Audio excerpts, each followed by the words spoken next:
The next item is the draft CHNEP 2025 Comprehensive Conservation Management Plan. Dr. Jennifer Shafer. Purpose. Oh, sorry. Sorry, slow. Sorry. The purpose is to provide an overview of updates on the CHNEP, CCMP, how committee member input has been addressed, and whether the committee approved the final draft. This relates to all priority actions from the CHNEP, CCMP. Okay, now, Dr. Shafer. Morning, everyone. Morning. Thank you so much for this opportunity to talk to you about the CCMP, the guiding document for the program. And we're really excited to present this final draft to you for your consideration. My name is Jennifer Shafer with Shafer Consulting, along with my partner David Shafer, staff, all of the committees. We're really thankful for this opportunity. We feel like we've dug deep, done some really great work, so we're excited to present it to you. You all are very familiar, I hope, with the current CCMP. Our firm had the privilege of helping develop this one. So the update was right up our alley. My challenge today is in roughly 35 minutes to get you familiar with this update. It's a 200-page strategic plan. So I'm going to show you some of the highlights. First, I want to talk to you at sort of a high level. What were some of the major updates that were made throughout the document? Then I want to talk to you about your input that we received at during the last cycle of meetings, and show you specifically how we addressed your comments in this document. What you're going to see also is the result of the input from the Technical Advisory Committee, the Citizens Advisory Committee, and the Management Committee. They have all provided their input, and we have received their comments, incorporated them, and they have approved this draft to come to you. So after that, I also want to provide you with some of the highlights. I can't touch on everything that was updated. I think pretty much every single page had some change or another. So I do want to show you some of the highlights of what's happened in the last 5 years that we were able to capture in this update. All right, just a reminder where we are on the timeline for this update. We have been working diligently through since our last meeting through June and July to produce the update, and now we're presenting it to all the management committees, as I indicated. Next stop, this will go out for public review and EPA review. Recall that the CCMP is a required element of every single national estuary program around the country. And there are particular EPA specifications that must be met for this strategic plan. And so they will have an opportunity to weigh in as well. The public also will have an opportunity to review and provide comment. Next stop then will be back here in December and January during our next cycle of meetings, where we can present the final before the final step of doing the layout and design work. So it's a fairly accelerated schedule. The original CCMP revision took several years, and we're doing this in a matter of about 6 months. To refresh your memory, the Comprehensive Conservation and Management Plan has 4 chapters, 4 action plans, if you will. 1 on water quality improvement, 1 on hydrologic restoration, 1 on fish and wildlife habitat protection, and 1 on public engagement. And these 4 action plans are structured like a usual strategic plan with goals and objectives and actions and activities to get it all done. So what we're presenting is an update that lays out the next 5 years of work for the management conference for all of the partners. including the work of the CHNEP program itself. So each action plan has several actions within it. Each action has several activities that are laid out, and those activities include specifics about how that work will get done. So when I refer to, for example, water quality 1.1 or 2.3, that's sort of the structure that we're talking about. Altogether, 4 action plans, 15 actions, and 32 activities. Give me an assist. Sure. Begin with. All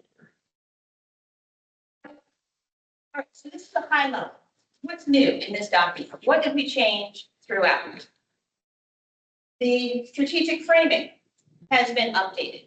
Specifically, there are themes that kind of run through all of the CHNEP's work. This includes climate change. This includes equity. Now it also includes a strong emphasis on bioindicators, which means that we're not just considering chemical and physical parameters as measures of healthy estuary, measures of the program success, but we're also including biological indicators, which, as we'll discuss a little bit later, can create a fuller picture of estuary health. We're also framing it in terms of nature-based solutions.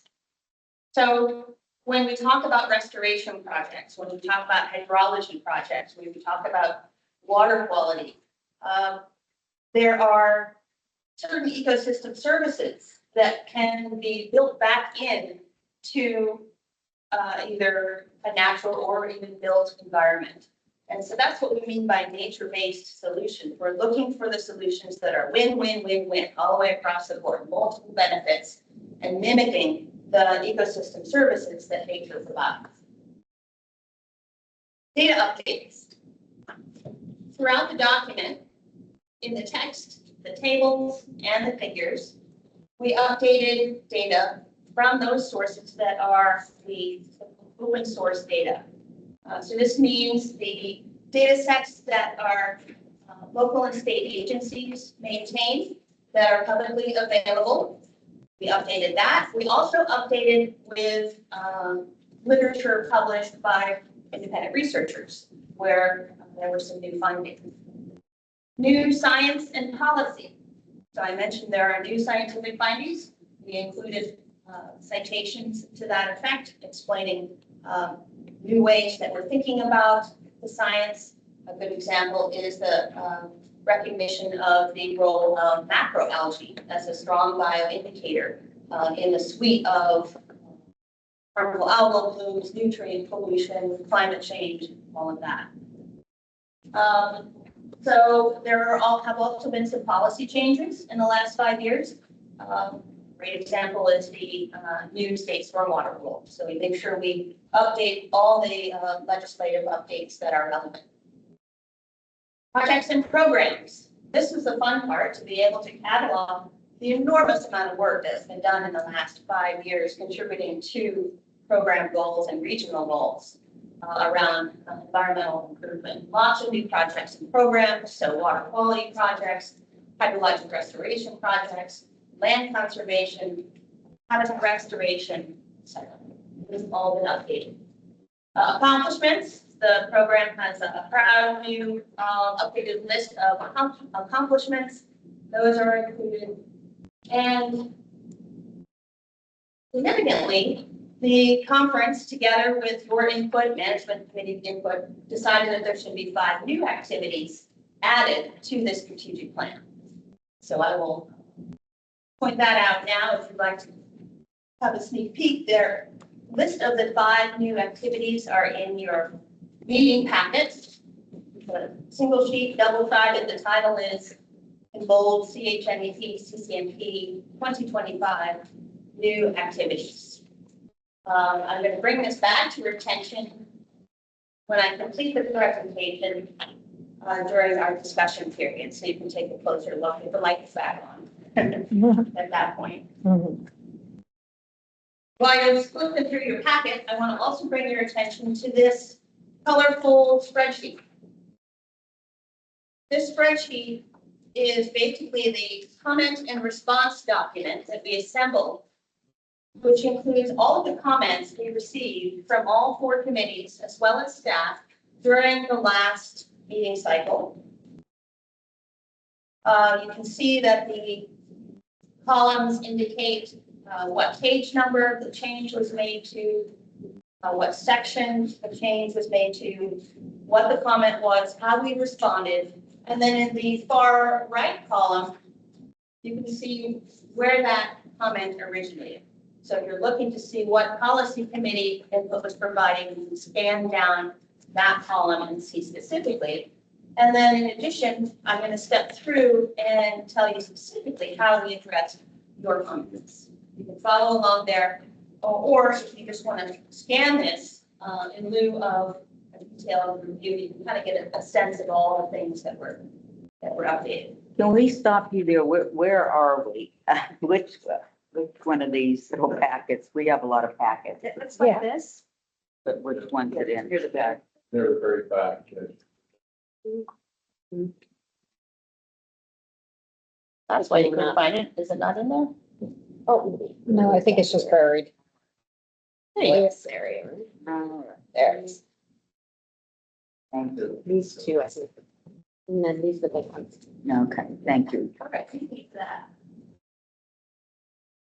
And by the way, if there's any other comments or questions as we go along, feel free to jump right in. So you can't read this, but you can see kind of the sense of it. And this is just an example of how we turned the detailed information. For example, this is the milestones of the program, 1970 to today. We updated it from the 2018 timeline to include significant events that have occurred since then, added it to the timeline.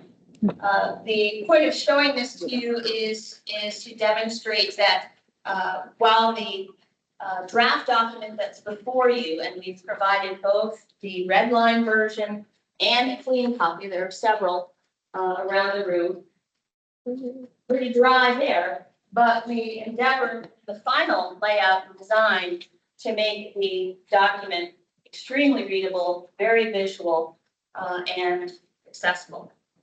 Another example, here's a graphic that captures the program's major accomplishments in the last 5 years.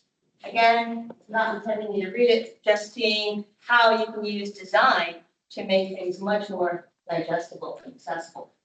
Here's another example of an infographic that turns a bulleted list of dry numbers into something more interesting to look at. These are the latest stats associated with the CHNEP Water Atlas, which in itself is a major accomplishment that we'll touch on in a minute.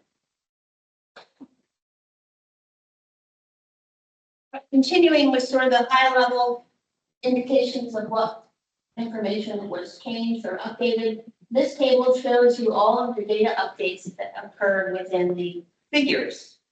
And there's something like 32 figures in the document. These are the ones specifically that were updated, added, or deleted. You can see figure number on the left, the name of the figure in the middle, and then the right-hand column shows the data set that was used to update those graphics. You can see there are sources of data throughout our state agencies, as well as these are all expressed in GIS files.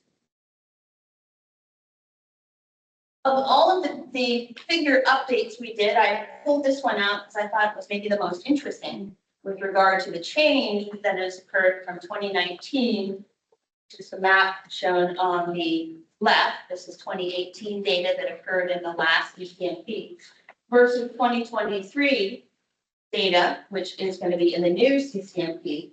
This is a data set on the inventory of septic systems, on-site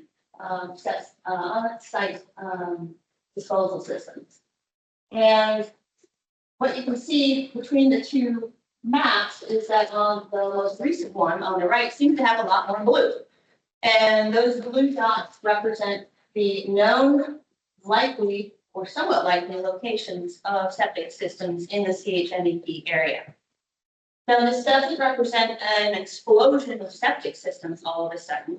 It actually represents an improvement to the data set. The 2018 data set was incomplete. There was a lot of uncertainty in it. And so that in the meantime, in the last 5 years, FDOH has continued to receive data from counties where their inventories have been improved. This still represents some degree of uncertainty. For example, some counties reported the location of their septic systems as permitted, but maybe not built yet. So there are still some improvements to this database that are continuing forward. Question, Yes. to what extent are Wisconsin mounds being used? And I have heard from a civil engineer that this is an above ground septic system, more expensive, but workable, especially in environments like Florida. Do you have knowledge of that? I don't know the answer to that. So why you're familiar with that? Sorry, I was just on it. We have a small technical thing. That screen is not displaying correctly now. That, it's all grayed out. So if you don't mind, Jennifer, we were thinking if it's all right to run up there and try to reshare to see if we can get it to, because it's kind of hard to see. If no one has an objection, then we'll try to, yeah, because it was displaying clearly until it got to this presentation. And I think it had something to do with another setting where we had to admit somebody into the meeting. So we just need to, yeah. Okay, so going back to your question. Is anyone familiar with this idea of a Wisconsin mound, which is an above ground septic system, which a civil engineer told me has been in use, and I Googled it, and it is true. It is workable because it's above ground, but it's more expensive. But it's been used since the 1970s, and it was for problematic situations of which Florida is. So universally. typically in Florida, to address that same issue, they will actually mound even above ground. If you go to Collier County, for instance, you'll see there's like septic hills in Right. people's yards because they are essentially raising the septic to get adequate separation between the drain field and the groundwater. There's supposed to be a minimum level of separation there to make sure that there's some filtration that occurs of Right. that before it enters the groundwater. So they will raise those systems. But it is, it is tricky. I myself have an aerobic system because also if you have a lot that's too small to have a large drain field like Right. normally is necessary, they will actually use the systems that can be smaller, but they have to have pumps. Right. Okay. And so I think the problem is when you're working with electricity and pumps, we have hurricanes. And when we lose electricity, then those pumps no longer operate and then your septic starts backing up into your house.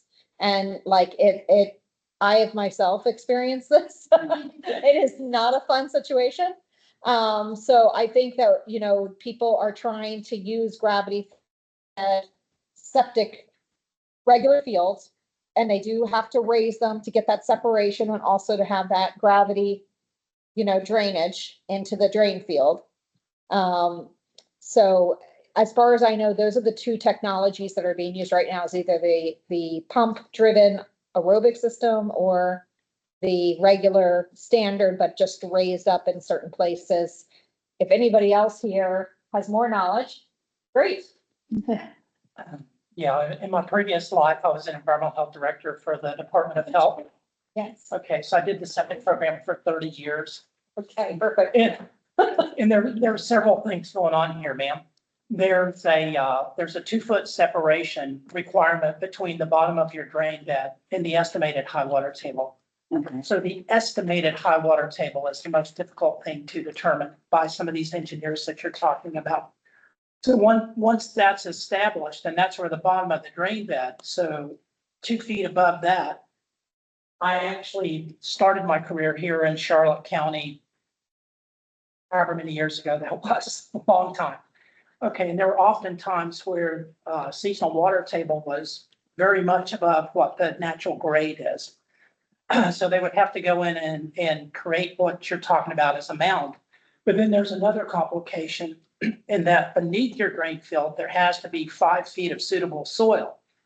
Okay, so a lot of times the soil will be dug out and an artificial soil profile will be developed beneath the drain field. So you got a couple of things going on. When you have those elevated fields, most people don't, well, most builders don't spend the money for the soil to build the finished floor elevation up high enough to allow gravity feed to go to the drain, to the septic tank and then to the drain field. So they have put in these pump systems that when the effluent makes it to the tank, okay, it's then pumped up to the drain field that has that adequate filtration before it goes down. Now, another complication, and it especially happened here in Charlotte County in the year 2000. The aerobic systems that Jennifer is talking about were introduced and required on a lot of these old general development lots because they were too small for the large houses that everyone wanted to build. So the complicating factor is that for aerobic, you have it's actually a small package plant. So it has an aerator in it that introduces aerobic bacteria, which better digests the effluent than anaerobic bacteria does. But of course, anything that's electric or a pump that has to be operated, it has to be maintained. So, and then as you said, when we without electricity, it's all over. But I can remember in the year 2011, I came back to Charlotte County to be the interim environmental health director for a whole year. And that's when I got introduced to a group down here called the Old Curmudgeons Club. I don't know if there's, I don't know if they're still here or not. But this was after the 2008 crash where everybody was abandoning their homes. Of course, they were abandoning their septic systems as well. And people were trying to operate an aerobic system as an anaerobic system, and it doesn't work that way. I actually had the chairman of the county commission call me in his office and grill me on why they couldn't do that. Yeah. But I got invited to this curmudgeons club meeting and everybody was there. And the two people that were there from the health department were me and the nursing director. I mean, everybody was there, the sheriff, the county judge, the school board, everybody. So I remember we had a break and the chairman of that group said, okay, if anyone wants to talk about the septic systems, the environmental health director here is to talk with you while we're on break. So they all lined up in front of me. No one else had anyone in front of them. So I said, doesn't anyone have a question about shingles shot vaccinations? That they can talk to my nursing director. But anyway, the septic program, very complicated. So I get where you're coming from. But I I hope that believe helped. that the engineering has come far. And I think that if these systems exist, we can either boo-hoo that they are there, or we can, as policymakers, possibly in our municipalities and whatnot, get it to work right, because I think it's quite workable, but I'm not technical, but there's people who know, and I just don't think we should ignore that as a thought. No, and I think you bring a really good point. The other thing we haven't touched on is that if these systems were really designed around bacteria, controlling bacteria, not nitrogen, not nutrients. And now we know with emerging science that nutrients leaching out of these systems is a real water quality concern. It gets into the groundwater moves laterally and intercepts canals, gets into surface waters. It's all just accumulating. And so I think that's a different issue, is that just septics overall are not designed to treat that, whereas municipal plants are, and that's why there's a push to convert, where possible, so we can address that issue, which is a different issue. Or re-engineer the septic systems to address this other issue of nitrogen as well. Yes, and to my knowledge, I just don't think there's been. It's the management action plan for Wissahatchee, any new septic tanks have to follow this advanced technology where Oh, there they you go. have systems now that treat for nutrients, so they are mandated now. They can't put in a standardized septic tank. And don't tell you, it's very expensive.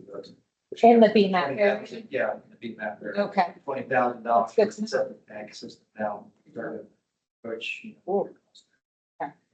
Yeah, they have that, it's called nitrogen reducing technology, and they have that now, but like you said, very expensive, and there's maintenance involved in it too, I think. Yeah, there's annual maintenance, so it's maintenance, it's cost, but it's supposed to reduce nitrogen, so. Yeah, I mean, because some areas, it's just not to be practical or capable of bringing central sewer. We've got a rural area. Right now, it's required for anything that's less than 1 acre size lot. Greater than 1 acre lot, they will allow standardized septic tank. But, you know, as you get in the rural area, it's very expensive to involve central sewer. So they're looking for alternatives that still address the nitrogen.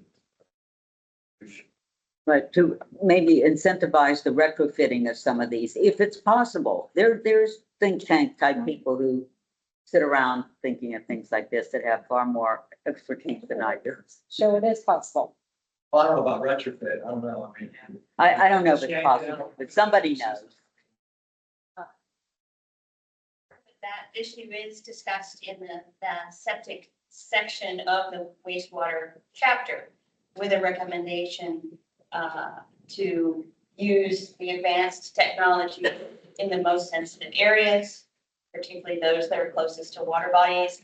And as you mentioned, new state regulations require these advanced septic systems in our springs watersheds and in any BMAP areas, BMAP being a regulatory cleanup plan for a specific watershed. So there is progress, and as you say, local municipalities and counties can help that issue along. Could you go back to that last slide you had? Quick question. So, Oh, wow. did you get that data from DOH or? Yes. Okay, because Sanibel, unless I'm crazy here, Sanibel does not have a septic on it, and it looks like Sanibel has septic on it. So I'm not sure how accurate that map is, or that data set is from DOH. Known likely and somewhat likely, and we are aware that for Charlotte County, the data set that Charlotte County submitted to the FDOH did include some septic systems that are permitted, but perhaps not yet built. And there is still some uncertainty with regard to the data set. They introduced I would somewhat check likely. with the municipality and the county. Yeah, they publish it and make sure it's accurate. You're right, because I think what it is, that's permits issue. I don't think it necessarily removes the permits from the database when it's replaced with central sewer too. So you may have just the whole legacy of permits that's established in those areas we can have a data, but not necessarily removed, because I think even some of the Cape Coral up to the northwest has already been replaced with that central sewer. So the database might have some pretty significant errors. We'll have to look at that, I Well, guess. the data was dated as of 2023 for many of these counties, and my understanding is that it was a process that FDOH solicited the counties, and many of the counties Yeah, I think they're are asking doing the the wrong road question now. septic studies. So If the question is permitted, but you're never going to use it, then that's the wrong question. The question is if you have central sewer. Yeah. Good point. I'm not sure how to resolve that. in Yeah, this I mean, data set. we actually looked at what we're serving central sewer, then assuming all else was under septic is just developed. So, Jennifer, would it be at least possible to put a caption with this figure, that kind of explanatory note, Yeah, that- we did add that to the caption. but we could even further expound to kind of capture the fact that, in fact, some of these permitted areas have now moved to centralized sewer or something of that nature. maybe she looks like you got all the items. Sure, we can add that caveat. Okay. Ready to move forward. Here's a similar table which represents the data changes made to the tables throughout the CCMP. Again, here you can see table number, the table name, and in the right-hand column, the data that was used to update those tables, including two new tables, one showing the nutrient limits, new nutrient limits for stormwater treatment from the Florida Stormwater Rule, and a new study by table 15 by Cortez Law indicating the economic values of our natural resources by watershed basin. We're looking for those in the respective chapters. Okay, so now I want to get into into the weeds. I have two slides for each of the 4 action plans. So bear with me, we're going to step through 8 of these. No pictures, just text. Sorry about that. But it really boils down some of the major changes that you requested and that staff requested. That's this slide. The second slide, compare, will be a list of some of what we thought were the highlights of the things that we updated in that chapter. All right, so beginning with the Water Quality Action Plan, in the introduction, we have new content on these sort of overarching paradigms that I mentioned on resilient systems approach, where we design systems that can bounce back, that have sort of a headroom built in to respond to disasters, both episodic and slow rolling disasters, like climate change, as well as nature-based solutions, again, using the genius of nature to try to build back the environmental services in our restoration projects. We also added a section on the importance of bioindicators as a complement to chemical and physical parameters. In WQ3, Water Quality Action 3, which is all about stormwater, we expanded the section on the new state stormwater rule, which is a long time coming. So we explained a little bit of the history of that and what the implications of the new rule for stormwater design systems. In WQ4, all about wastewater, we updated activity 4.1. The description of 4.1 now includes a bit of a caution about using non-advanced wastewater treatment reuse water. And we revised this section to acknowledge that reuse water is a really important conservation measure. Treating wastewater and then reusing it for irrigation or some industrial purposes is a great way to conserve water, especially since much of our water goes for irrigation. But that because not all wastewater treatment plants in Southwest Florida treat to what's known as advanced wastewater, which reduces nutrients, nitrogen and phosphorus, in addition to dealing with pathogens, that if we use non-AWT reuse, we're basically just spreading those nutrients around. And especially for use near water bodies, is just putting those nutrients right back into the groundwater and into our water bodies. So there's another component of using reused water, an education component to let people know that that water already has nutrients in it. They don't have to double up with more fertilizer, typically, if their reused water is coming from a non-AWT plant. We get into the numeric criteria, or is it just to AWT subjective, or there's a numeric criteria? Nope, there's a table in there that indicates what AWT nutrient levels are versus what secondary treatment typically is and advanced secondary. So there is a table that indicates what those numbers are, to be clear. And it also mentions how some counties have assembled online maps for users to go to the map, identify where they live, where their reuse water is coming from in terms of which treatment plant, how much that treatment nutrients that treatment plant reuse water typically has, and then helps them calculate their fertilizer application. All right, in WQ5, this is all about reducing harmful algal blooms and macroalgae. We significantly rewrote and expanded this action to really include our new understandings about the close links between nutrients, climate, macroalgae, and seagrass health, with macroalgae really emerging as a strong biological indicator of impairment. So some of the changes that we've seen in Charlotte Harbor over the last 5 years with the proliferation of macroalgae, where we didn't have it to that level before, have suggested that we need to also pay attention to not just the chemical and physical parameters of the water itself, but the biology in the water. So macroalgae can suck up their plants, they can suck up nutrients like any other plant, and they can be an indicator of eutrophication. It's especially concerning if there's perhaps a cold snap or a storm that can kill a bunch of that macroalgae all at once, those nutrients dump into the estuary all at once, which can essentially cause a nutrient spike. So it's just another element of the estuary's health that needs to be tracked in order to help predict and respond to harmful algal blooms.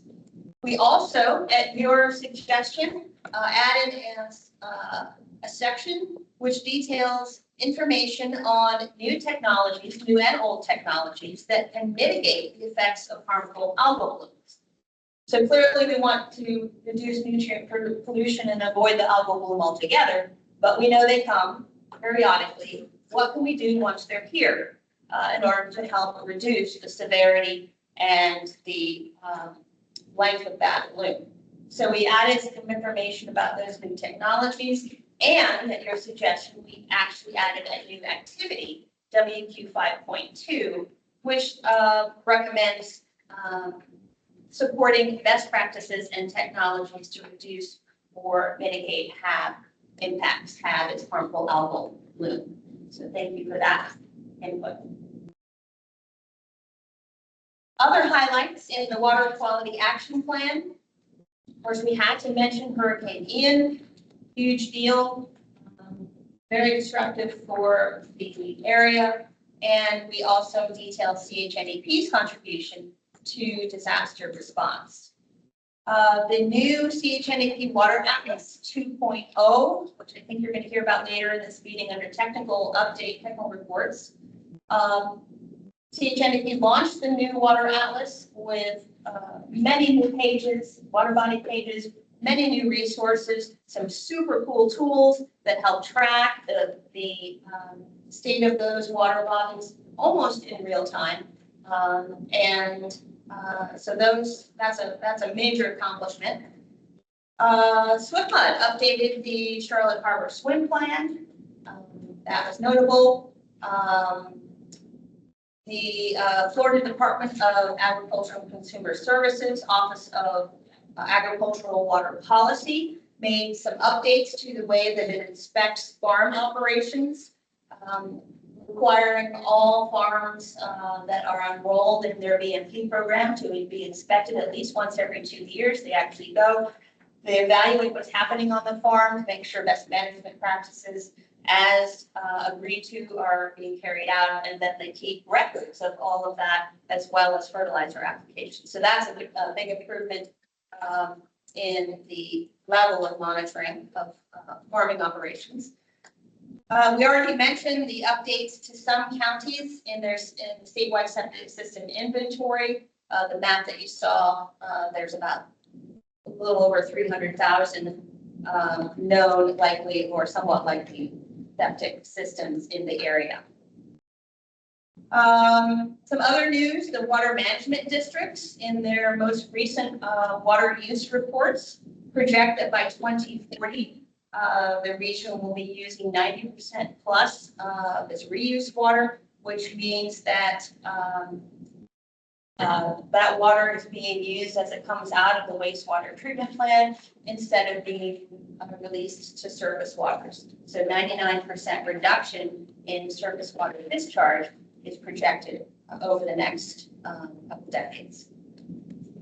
And then finally, another highlight, There has been research that has been published in the last 5 years or so that have actually been able to quantify a link between polluted runoff that has high nutrient content, and the severity of red tide.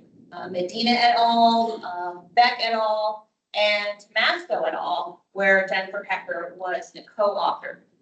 These have all looked at various nutrient inputs and been able to make statistical connections with that input and the severity of the resulting red tide.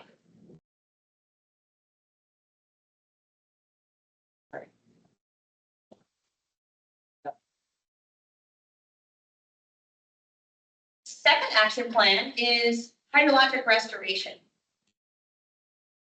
The first action in that action plan has to do with hydrologic data and monitoring or modeling. And there's been some important work that's been completed in the last 5 years, specifically the hydrologic modeling that's been completed for the Charlotte Harbor Flatwoods Initiative and the South Lee County Watershed Initiative. Very large landscape level projects that are having great impacts. Action HR2, which is to increase freshwater and groundwater availability. We added a recommendation to balance and promote hydrologic restoration projects as flood protection and water supply protection. So this is an example of those multiple benefits.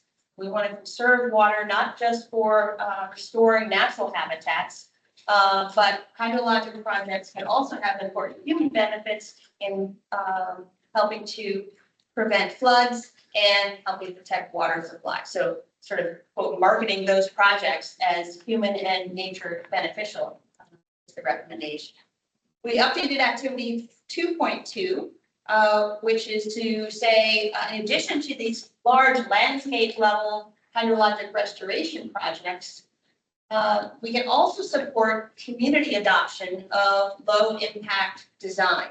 So this is a technique for water capture that can be used in urban and suburban environments to help hydrologic restoration right in our built communities using a series of stormwater treatment techniques that have low impact on the environment as far as their build components, but high good impact with regard to capturing water to prevent flooding and helping it percolate into the ground. All right, the last action in the hydrologic action plan is for protecting and restoring natural flow. We did a couple of updates to the strategy here, updated activity 3.1 to support floodplain connectivity, reducing stream channelization and fish passage barriers. So here again, the objective is to support both human objectives for reduced flooding as well as protect habitat for important fisheries. We updated activity 3.2 to support limited estuary connections to coastal ponds. This recommendation is based upon recent fisheries research that shows that the coastal ponds that are ephemeral, meaning the connection to the estuary doesn't occur all year round. Those are important refuges for juvenile fish, particularly the recreationally important sport fish. So this just acknowledges that new understanding of the importance of keeping those limited connections to those ponds. All right, and then we added a new activity, HR 3.3, which is to support the implementation of vulnerability assessment recommendations to protect water quality and hydrology. So all of the counties, as you know, are working hard on their vulnerability assessments and their adaptation plans to follow. And so this acknowledges all of that work and the role of CHNEP in helping implement those plan recommendations. Other highlights in the hydrologic restoration action plan. In SWIFT months 2021 SWOCA update. SWOCA is the Southern Water Use Caution Area. They report that all 13 minimum flow levels have been met for rivers, estuaries, and springs, and a few more are in the works for lakes. The new Caloosahatchee River MFL was adopted. That was a long time coming, and there was a lot of public input on that process. So that's a milestone. And then finally, a feel-good project, Warm Mineral Springs Creek Restoration, occurred in southern Sarasota County, which benefits manatees, provides a great warm water refuge for them. Going on. Here we go. Fish, Wildlife, Habitat Protection Action Plan. In the intro, as I've already indicated, we added more emphasis on the importance of bioindicators. Here we're talking about bioindicators like macroalgae, like fish, like oysters. The things that live in the estuary can tell us a lot about the health of the estuary that they're living in. For the first action, FW1, which is about the protection of estuaries, we revised and expanded the section on clam restoration, breaking it out into a discrete discussion about the recent clam restoration activities that are occurring throughout the estuary. We also added new information about the Tidal Creek Assessment Framework. This is new research completed by Wessel et al. Again, Jennifer Hecker was an author on this work. It was a cross NEP collaborative work looking at how can we determine the health of tidal creeks. They're also very different, different sizes, different depths, different flow rates, different geographies. And so this work helps set up a framework by which we can evaluate the health of those. We added a new activity. This is FW 1.3. We already had an activity which called out the protection of the benthic habitats, the seagrass in particular. So this one sort of mirrors that by calling out the importance of protecting the shoreline habitats, the mangroves and salt marshes, establishing biological indicators, as well as tracking changes over time from sea level rise and shoreline hardening. For the second action in the Fish and Wildlife Plan, this is about lands and waterways, so moving upland. We revised recommendations for restoration by including the results of the Habitat Restoration Needs Plan Part 2. When we wrote the original CCMP, the Habitat Restoration Needs Plan included just sort of the central counties, central area, but then if you recall, the program area expanded out to the whole Caloosahatchee. And so those results are now incorporated for a complete look at the entire program area with regard to habitat restoration needs. We also added a new activity here, sort of the obvious, to implement the Habitat Restoration Needs Plan, providing support and guidance on that. FW3, assess and promote the benefits of protection and restoration. We updated activity FW 3.1 to modify the performance measure for that activity to provide technical support for advancing the habitat restoration needs plan implementation. So again, just sort of calling out in the strategy the importance of this research that was done to tell us where are the best locations, where should we start when we're looking for habitat restoration projects. All right, highlights in this chapter. We updated the listed species table, which lists, which has actually a selection of all of the endangered and listed species in the area. The Homosassa shrew was delisted, so that's good news. The Atlantic sturgeon was recategorized as federally endangered. So a win and a loss in that category. Another not so great news, we documented the loss of about 10,000 acres of seagrass since 2014. This was a major focus of the program and the region over the last period of time to try to understand why that happened. And this sort of led us to our emphasis on bioindicators. Good news, there's some expanded tape grass restoration work going on in the Caloosahatchee. There was a pilot program that was successful. That program has been expanded twice now, so that if all goes well, if the methods continue to prove themselves, we may have some up to 100 acres restored there. Could I ask, what is tape grass as opposed to seagrass? Is It's it, a type of, pardon? it's a type of seagrass, but it can tolerate more freshwater conditions. It's this really long, like ribbon blades that can grow, I don't know how long, really long. And it's found commonly in the Caloosahatchee, where there's a mix of fresh and salt. Thank you. Is that right? More or less?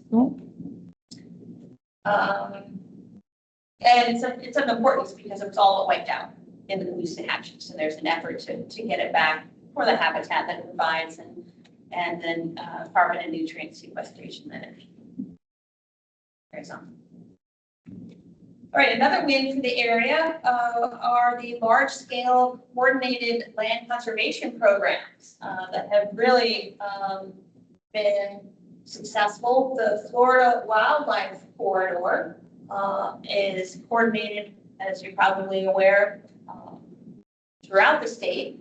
And it's a program that helps partners understand what their priorities are, provide them guidance on where those priorities are within their jurisdiction, and helps accelerate the protection of those lands. Similarly, the Everglades to Gulf Conservation Area was recently established by the U.S. Fish and Wildlife Service. Similarly, it identifies lands that meet the most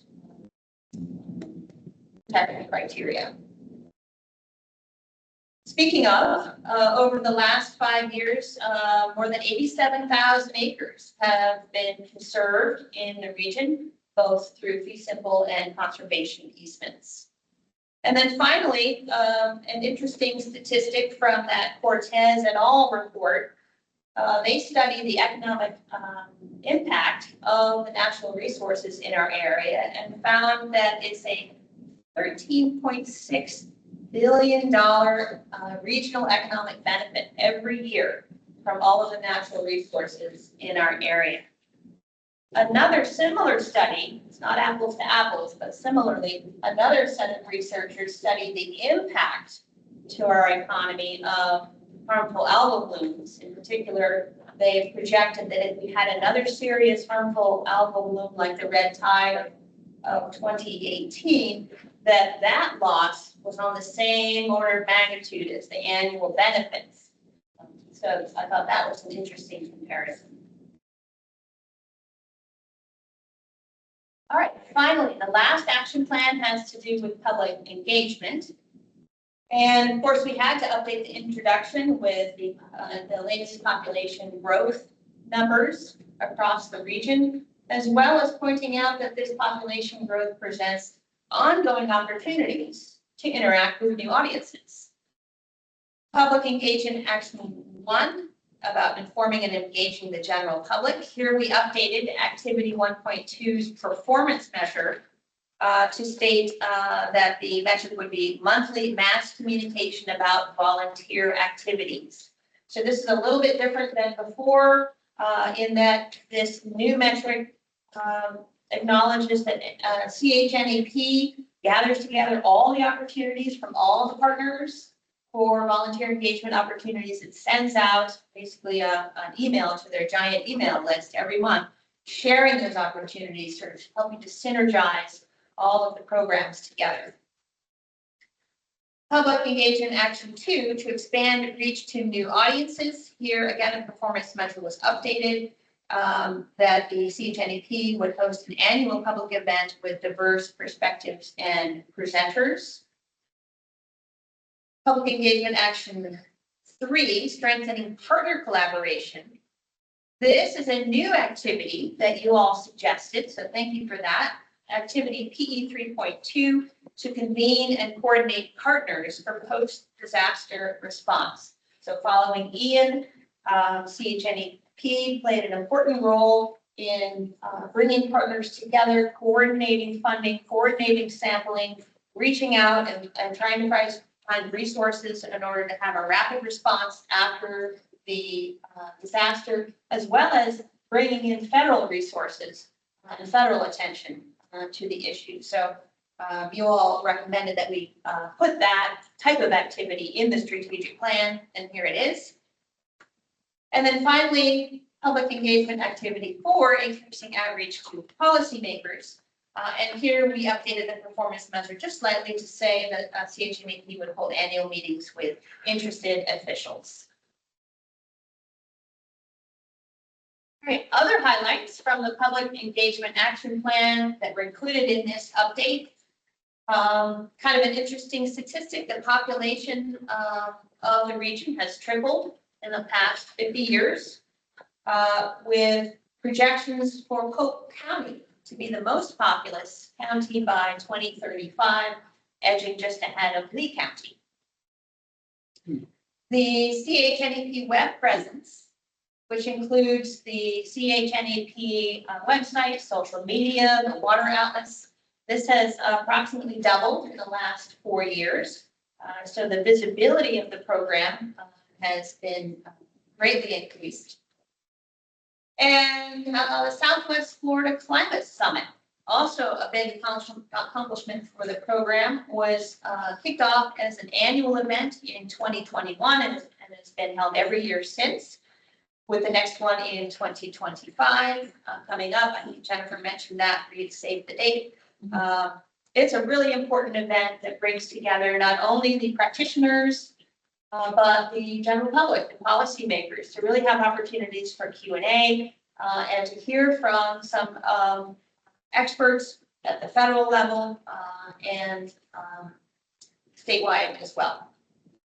And then finally, the last highlight I want to mention is that we updated the leveraging statistics. CHNEP now can boast that for every dollar of federal funding that it receives, it is magnified into $55 in restoration activities, thanks to expanded partner investments. So this means that the program helps coordinate state, local, and private dollars to help implement the shared goals of this CCMP strategic plan, and does so well through that leveraging process. All right, that is the end of my slide, and the lights are coming back on. I would like to give you the opportunity, well, with the lights on, and we can see, I want to bring your attention back to this list of new activities that we added to the CCMP. Just scan that, see if you have any questions about that. Several of them are ones that you had recommended.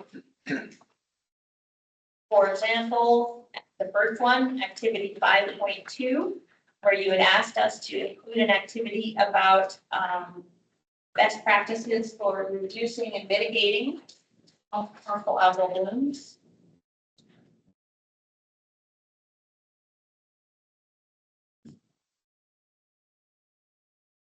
And then on the back side, you asked us to add PP3, activity 3.2, about post-disaster coordination.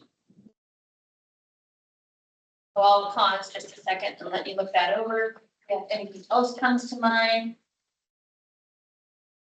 they're all yours.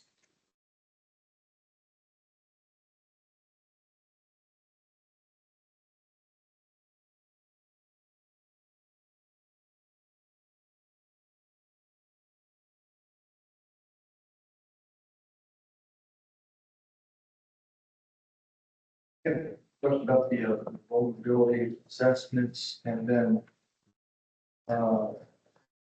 recommendations to protect water quality and hydrology, right? A lot of the vulnerability assessments we're going to be looking at is actually flood concerns. In this, you know, the vulnerability of infrastructure to flooding. And the fixes of those are typically flood mitigation type projects. Now, obviously, any kind of project, water resource project, and flood mitigation, we need to consider water quality and conservation, but I'm not sure we've actually been through the water quality and all their water quality and conservation projects generated. Maybe I'm missing that case. Well, one of the things that we tried to emphasize in the text is that there are opportunities when you're considering if I had an engineer and hydrologic restoration or a flood protection project to incorporate those techniques that can also, at the same time, without really doing anything different, protect water quality and using nature-based solutions that we talked about to provide additional ecosystem services and habitat protection. So they sort of are the fingers on the same glove. And we just wanted to point out and not neglect to say that flood protection can also mean water quality protection and habitat protection. Yeah, maybe it's just the word. Typically, vulnerability assessments in flood type of mitigation. So Part of the solution. understanding one water is we need to address all of them. So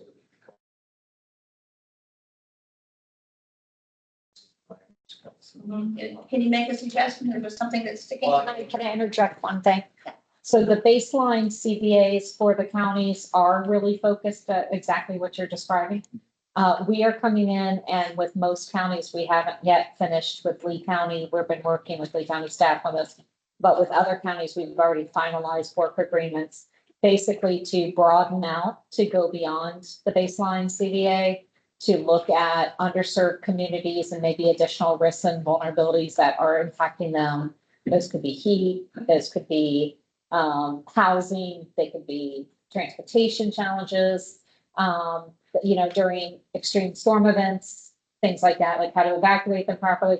So we are funding some additional, and then we're also doing the adaptation action planning off of existing baseline vulnerability assessments to identify where clusters of assets are going to be inundated and identify those as adaptation action areas, and then prioritize those, and then pick the top 3 and actually hire engineering firms to flesh out detailed strategies and proposed projects to mitigate the risks to those assets. So it is, the baseline is very limited, but as we build off of that, we're starting to expand and be more inclusive of other types of climate stressors and other aspects of climate mitigation, adaptation. If that makes sense. I know. Yeah, beyond the scope of what we went for. Correct. We're coordinating with them, but we are building off of it to include some federal priorities because we're bringing federal funding in. So we're kind of marrying the two together now with the counties. So you're saying the vulnerability assessment, adaptation plan to go along with water quality and hydrology projects. We're going to consider those things, as Jennifer Shafer kind of mentioned. We're kind of trying to integrate to make sure that as we plan solutions that we're looking at multiple objectives and where there's an opportunity to synergistically address those holistically, like in planning something that not only moves water, but maybe also has a treatment element to help treat the water as it's being moved, and those types of things. We're trying to more integrate our thinking on this so that it isn't like this project only solves one problem, but then it doesn't solve or it even worsens other problems. We're trying to figure out how to, now we're looping in floodplain managers, but we're also bringing in all sorts of other types of resiliency people to try to make sure that we're planning a little bit more holistically. I know Jennifer's leading the CVAs for many of the heartland communities. Maybe you can share something from your.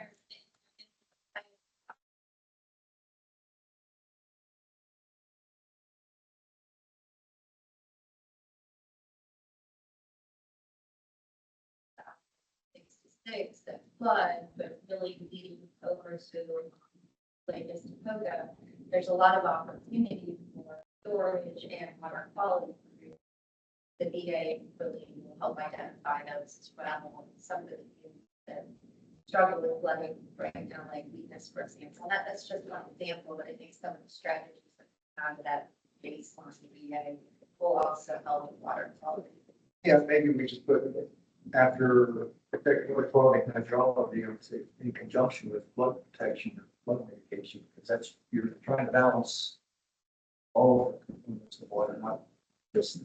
I think what you're saying is right on, it's just the language you're.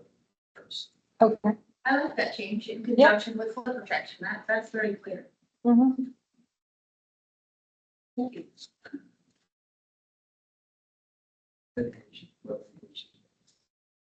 Engaging? Okay.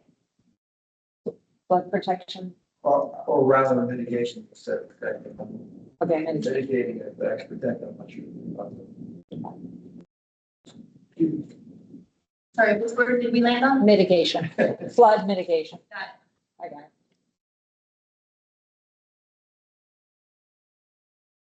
Thoughts?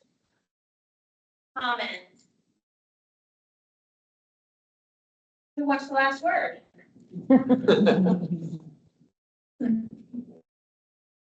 All right, well, thank you very much for your attention, and really it's been our pleasure to work on this project. We're excited about all of the new stuff that's been happening throughout the region in the last 5 years and tried our best to capture it all here. We look forward to seeing you again with the final product final draft in January. And Thank January. Thank you. Thanks a lot. Okay, this is an action item. Is there a motion? Move approval of final 2025 CHNEP CCMP with the noted changes. Second. Second. All in favor? Hi. Any opposed? I'm sorry? Aye. Any opposed? Great, the motion carries.